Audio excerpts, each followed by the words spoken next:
Hi friends, welcome to mini சமையல். இன்றைக்கி நம்ம சேனலில் சூப்பரான டேஸ்ட்டில் ஒரு அட்டகாசமான பாயாச ரெசிபி எப்படி பண்ணுறதுன்னு தான் பார்க்க போகிறோம். எப்போதும் ஒரே மாதிரியான பாயாசம் செஞ்சு சாப்பிட்றத விட கொஞ்சம் டிஃப்ரெண்ட்டாக இந்த பச்சை பயிறு ஜவ்வரிசி பாயாசம் ஒரு முறை செஞ்சு சாப்பிட்டு பாருங்கள். டேஸ்ட்டு அல்டிமேட்டாக இருக்கும்.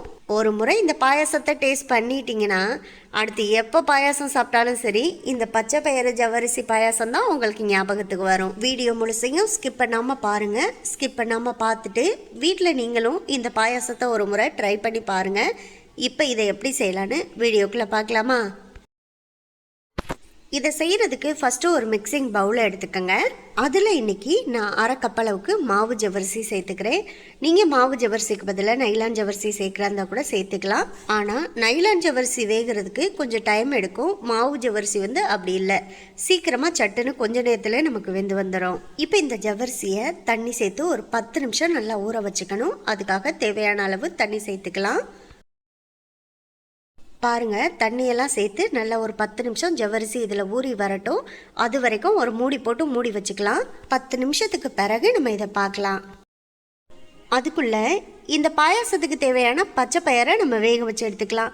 அதுக்காக ஸ்டவ்வில் ஒரு குக்கரை எடுத்து வச்சுக்கோங்க. அதில் 1 ஸ்பூன் அளவுக்கு நெய் சேர்த்துக்கலாம். இப்போது நெய் சூடாகி நல்லா உருகி வரட்டும். அது வரைக்கும் வெயிட் பண்ணலாம். இப்போ பாருங்கள், நெய் நல்லா முழுசாக உருகி வந்ததுக்கப்புறமா இப்போ இதில் அரை கப் அளவுக்கு பச்சை பயிறு சேர்த்துக்கலாம். ஸ்டவ்வை லோ ஃப்ளேமுக்கும் மீடியம் ஃப்ளேமுக்கும் இடையில வச்சுட்டு நல்லா இந்த பச்சை பயிரை நெய்யிலே ஒரு 2-3 நிமிஷத்துக்கிட்ட வறுத்துக்கலாம். இது நல்லா வறுபட்டு நமக்கு வாசனை வர ஆரம்பிக்கும். அது வரைக்கும் வறுத்துக்கணும். பச்சை பயிரை நம்ம நெய்யில் வறுத்துட்டு செய்கிறதுனால இந்த பாயாசமே பார்த்திங்கன்னா நல்ல மணமாகவும் டேஸ்ட்டாகவும் இருக்கும். இப்போது இந்த பயறு வறுபட்ட வாசனை நல்லா வர ஆரம்பிச்சிருச்சு. அதே சமயத்தில் நல்லா பார்த்தீங்கன்னா எடுத்து பார்த்தீங்கன்னா இந்த பயரோட கலருமே பாருங்கள் கொஞ்சம் மாறி ப்ரௌன் கலராக வந்திருக்கு. இந்த அளவுக்கு வந்ததுக்கு அப்புறமா அவ்வளோதான். இப்போ இந்த பயரை வேக வைக்கிறதுக்கு தேவையான அளவு தண்ணி சேர்த்துக்கணும். இப்போ பார்த்தீங்கன்னா அரை கப் அளவுக்கு நான் பச்சை பயிறு சேர்த்ததுக்கு முழுசாக ஒரு 2 கப் அளவுக்கு தண்ணி சேர்த்துருக்கேன். அப்போ தான் இது வெந்து வர்றதுக்கு சரியாக இருக்கும். இப்போ நல்லா ஒரு முறை திரும்பவும் கலந்து விட்டுட்டு குக்கரை க்ளோஸ் பண்ணி வச்சுக்கலாம். இப்போ இந்த குக்கரை மூடி போட்டு மூடி வச்சுட்டு விசில் போட்டு சரியாக ஒரு 6 விசில் வரைக்கும் வச்சு எடுத்துக்கலாம். அப்போ தான் நமக்கு இந்த பயிறு நல்லா சாஃப்டாக வெந்து வரும். இப்போ 6 விசில் விட்டு ப்ரெஷர்லாம் ரிலீஸ் ஆகட்டும். அதுக்கப்புறமா இதை பார்க்கலாம். அடுத்ததாக இந்த பாயாசத்துக்கு தேவையான வெள்ளை கரைசல் ரெடி பண்ணிக்கணும். அதுக்காக ஸ்டவ்வில் ஒரு பாத்திரத்தை எடுத்து வச்சு அதில் 1.25 கப் அளவுக்கு வெல்லம் சேர்த்துக்கங்க. வெள்ளத்துக்கு பதிலாக நீங்கள் நாட்டு சக்கரை சேர்க்குறதா கூட சேர்த்துக்கலாம். நாட்டு சக்கரை சேர்த்தாலுமே சேம் குவான்டிட்டி தான். அதே 1.25 கப் அளவுக்கு தான் நாட்டு சக்கரை சேர்த்துக்கணும். கூடவே 1.25 கப் அளவுக்கு கட்டி வெல்லம் சேர்த்ததுக்கு அதே கப்பால் 1.25 கப் அளவுக்கு தண்ணி சேர்த்துருக்கேன். அதாவது வெல்லமும் தண்ணியும் ஒரே அளவில் தான் சேர்த்துக்கணும். இப்போ இந்த வெல்லம் நல்லா முழுசாக கரைஞ்சி வரட்டும். அது வரைக்கும் கரைச்சி விட்டுக்கலாம். ஸ்டவ்வை மீடியம் ஃப்ளேமில் வச்சுட்டு நல்லா விடாமல் கலந்து விட்டுட்டே இருந்தீங்கன்னா கொஞ்சம் நேரத்தில் பார்த்தீங்கன்னா நமக்கு நல்ல வெல்லம் முழுசாக கரைஞ்சி வந்துடும். பாருங்கள், இப்போ பாயாசத்துக்கு தேவையான வெள்ளை கரைசலும் நம்ம ரெடி பண்ணியாச்சு. அவ்வளோதான், இது பெர்ஃபெக்டாக. இப்போ பார்த்தீங்கன்னா நமக்கு வெள்ளம்லாம் நல்லா முழுசாக கரைஞ்சி வந்துருச்சு. இதோட ஸ்டவ் ஆஃப் பண்ணிவிட்டு இப்பொழுதைக்கு இதை ஓரமாக அப்படியே எடுத்து வச்சுக்கலாம். இப்போ பார்த்தீங்கன்னா நம்ம ஊற வச்சிருந்த ஜவ்வரிசியை பார்க்கலாம். ஒரு 10 நிமிஷம் நல்லா ஊறினா போதும்னு சொன்னேன். இப்போ ஒரு 10 நிமிஷத்துக்கு மேலே ஆச்சு. இப்போ நம்ம ஜவ்வரிசியை எடுத்து பார்த்தோன்னா நல்லாவே ஊறி வந்துருச்சு. பாருங்கள், இந்த அளவுக்கு ஊறி வந்தாலே போதும். இப்போ இதை நம்ம வேக வச்சு எடுத்துக்கலாம். மாவு ஜவ்வரிசியை பொறுத்த வரைக்கும் ஒரு 10 நிமிஷம் மட்டும் தண்ணியில் ஊற வச்சுட்டு நம்ம வேக வச்சோன்னா சட்டுன்னு கொஞ்ச நேரத்திலே பார்த்திங்கன்னா நமக்கு நல்லா வெந்து வந்துடும். இப்போ பார்த்திங்கன்னா நம்ம எந்த பாத்திரத்தில் பாயாசம் செய்ய போகிறோமோ அதை ஸ்டவ்வில் எடுத்து வச்சு நம்ம ஊற வச்சுருந்த ஜவ்வரிசியை தண்ணியெல்லாம் வடிச்சிட்டு சேர்த்துக்கலாம். கூடவே இப்போ ஃப்ரெஷ்ஷாக நம்ம இந்த ஜவ்வரிசியை வேக வைக்கிறதுக்கு தேவையான அளவு தண்ணி சேர்த்துக்கணும். நான் இப்போ பார்த்திங்கன்னா ஒரு அரை கப் அளவுக்கு ஜவ்வரிசி எடுத்ததுக்கு 2 கப் அளவுக்கு தண்ணி சேர்த்துருக்கேன். இப்போ ஸ்டவ்வை மீடியம் ஃப்ளேமில் வச்சுட்டு நல்லா இடையில இந்த மாதிரி கலந்து விட்டுட்டே இருங்க. அப்படி இல்லைன்னா ஜவ்வரிசி வெந்து வர வர ஒரு பிசுபிசுப்பு தன்மையோடு இருக்கும். அதனால் இது அடியில் அடிப்பிடிக்க ஆரம்பிச்சிடும். நீங்கள் இடையில இந்த மாதிரி கரண்டி வச்சு கலந்து விட்டுட்டிங்கன்னா நமக்கு அடிப்பிடிக்காது. இந்த ஜவ்வரிசி வெந்து வர்றதுக்குள்ளே நம்ம வேக வச்ச பச்சை பயிறு வெந்துருச்சான்னு பார்க்கலாம். பாருங்கள், இப்போ நல்லா குக்கர் வந்து 6 விசில் விட்டு ப்ரெஷர்லாம் ரிலீஸ் ஆன பிறகு தான் நான் இதை ஓப்பன் பண்ணி பார்த்தேன். இப்போ பச்சைப்பயிறு வந்து நல்லா சாஃப்டாக நமக்கு வெந்து வந்துருச்சு. இந்த பச்சைப்பயிறு நல்லா வெந்து வந்ததுக்கப்புறமா ஒரு கரண்டி வச்சோ இல்லை இந்த மாதிரி ஒரு மேஷர் வச்சோ நல்லா இது மாதிரி மசிச்சு விட்டுக்கணும். மசிச்சு விட்டு தான் நம்ம இதை பாயசத்தில் சேர்த்துக்கணும். அவ்வளோதான். இப்போ பச்சைப்பயிரை நம்ம ரெடி பண்ணி வச்சுட்டோம். இது அப்படியே பொழுதுக்கு உரமாக இருக்கட்டும். பாருங்கள், இப்போ ஜவ்வரிசி வந்து முன்னாடி இருந்ததுக்கு நல்லாவே சாஃப்டாக நமக்கு வெந்து வர ஆரம்பிச்சிருச்சு. இந்த சமயத்தில் நல்லா நம்ம கரண்டி வச்சு இந்த மாதிரி கலந்து விட்டுக்கணும். இந்த அளவு ஜவ்வரிசி வெந்து வரும்போதே இப்போ இதில் நம்ம வேக வச்ச பச்சைப்பயிரை மசிச்சு வச்சுருக்கோம் இல்லையா, அதை இப்போ சேர்த்துக்கலாம்.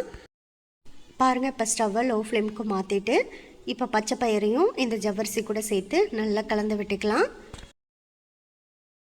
பாசிப்பருப்பு ஜவ்வரிசி பாயாசம் செஞ்சு சாப்பிட்டா எல்லாருக்குமே தெரியும் அது எவ்வளோ டேஸ்ட்டாக இருக்கணும். அதே போல் தான் இந்த பச்சைப்பயிறு ஜவ்வரிசி பாயாசமும் டேஸ்ட்டு வேறு லெவலில் இருக்கும். மிஸ் பண்ணாமல் வீட்டில் நீங்களும் ஒரு முறை ட்ரை பண்ணி பாருங்கள். இப்போ இது லைட்டாக கொதிச்சு வரட்டும், அது வரைக்கும் வெயிட் பண்ணலாம். பாருங்கள், இப்போ இது லைட்டாக கொதி வர ஆரம்பிச்சிருச்சு. அதே சமயத்தில் நமக்கு ஜவ்வரிசி இந்த பச்சைப்பயிறு ரெண்டுமே நல்லாவே வெந்து வந்துருச்சு. இந்த சமயத்தில் நம்ம கரைச்சி எடுத்து வச்சுருந்த வெள்ளை கரைசலை இப்போ சேர்த்துக்கணும். ஒரு வடிகட்டியை வச்சு வடிகட்டி சேர்த்துக்கங்க. ஏன்னா இதில் சின்ன சின்ன தூசியெல்லாம் இருக்க தான் செய்யும். அதனால் எப்போதுமே வெள்ளை கரைசல் சேர்த்தா நம்ம வடிகட்டி தான் சேர்த்துக்கணும். இப்போ வெள்ளை கரைசல் சேர்த்ததுக்கப்புறமா நல்லா ஒரு முறை கரண்டி வச்சு கலந்து விட்டுக்கலாம். பாருங்கள், இப்போ இது நல்லா கொதிச்சு வரட்டும். அது வரைக்கும் ஸ்டவ்வை மீடியம் ஃப்ளேமில் வச்சுட்டு இடையில கலந்து விட்டு வெயிட் பண்ணலாம். இப்போ பார்த்தீங்கன்னா வெள்ளை கரைசலும் நல்லா முழுசாக கரைஞ்சி இது நல்லா கொதி வர ஆரம்பிச்சிருச்சு. இந்த சமயத்தில் ஸ்டவ்வை லோ ஃப்ளேமுக்கு மாற்றி வச்சுட்டு ஸ்டவ்வில் இன்னொரு பாத்திரத்தில் 1 ஸ்பூன் அளவுக்கு நெய் சேர்த்துட்டு நெய் நல்லா முழுசாக கரைஞ்சி வர வரைக்கும் நம்ம வெயிட் பண்ணலாம். பாருங்கள், நெய் சூடானதுமே இப்போ இதில் ஒரு 15லேருந்து 20 முந்திரி பருப்பு சேர்த்து நல்லா லைட்டாக ஒரு பொன்னிறமாக வறுபட்டு வர வரைக்கும் வறுத்து விட்டுக்கலாம். இந்த மாதிரி லைட்டாக ஒரு கோல்டன் கலரில் வறுபட்டு வரும்போது இது கூட கொஞ்சம் உலர் திராட்சையும் சேர்த்து நல்லா வறுத்துக்கலாம். அப்போ தான் உலர் திராட்சையும் நல்லா பலூன் போல் உப்பி வரும்போது பார்த்திங்கன்னா முந்திரி பருப்பும் அதே நேரத்தில் நல்ல ஒரு பொன்னிறமாக செவந்து வந்துடும். அதுக்கப்புறமா இதை அப்படியே நம்ம பாயாசத்தில் எடுத்து சேர்த்துக்கலாம். இப்போ பார்த்திங்கன்னா முந்திரி பருப்பு உலர் திராட்சை ரெண்டுமே நெய்யில் நல்லா வறுபட்டு வந்துருச்சு. இதை அப்படியே ஒரு பிளேட்டுக்கு மாற்றி இதை பாயாசத்தில் போட்டுக்கலாம். பாருங்கள், இப்போ பாயாசம் நல்லா கொதி வந்துருச்சு. இந்த சமயத்தில் நம்ம இப்போ நெய்யில் வறுத்தெடுத்த முந்திரி உலர் திராட்சையை இதில் சேர்த்துக்கலாம். இப்போ நம்ம சேர்த்த முந்திரி பருப்பு உலர் திராட்சை ரெண்டத்தையும் சேர்த்து நல்லா பாயாசத்தோடு கலந்து விட்டுக்கலாம். இதுக்கப்புறமா வாசனைக்காக ஒரு 1/2 ஸ்பூன் அளவுக்கு ஏலக்காய் பவுடர் சேர்த்து நல்லா ஒரு முறை கலந்து விட்டுக்கோங்க. நான் ஏலக்காய் பவுடர் சேர்த்து கலந்து விட்டுட்டு அதை வீடியோவில் மட்டும் கேப்சர் பண்ணாமல் விட்டுட்டேன். அதனால் நீங்கள் மறந்துடாமல் வாசனைக்காக கொஞ்சம் ஏலக்காய் பவுடர் சேர்த்து கலந்து விட்டுக்கோங்க. ஏலக்காய் பவுடர் இல்லைன்னா ஒரு 3-4 ஏலக்காயை நல்லா உரலில் வச்சு தட்டிட்டு சேர்த்துக்கோங்க.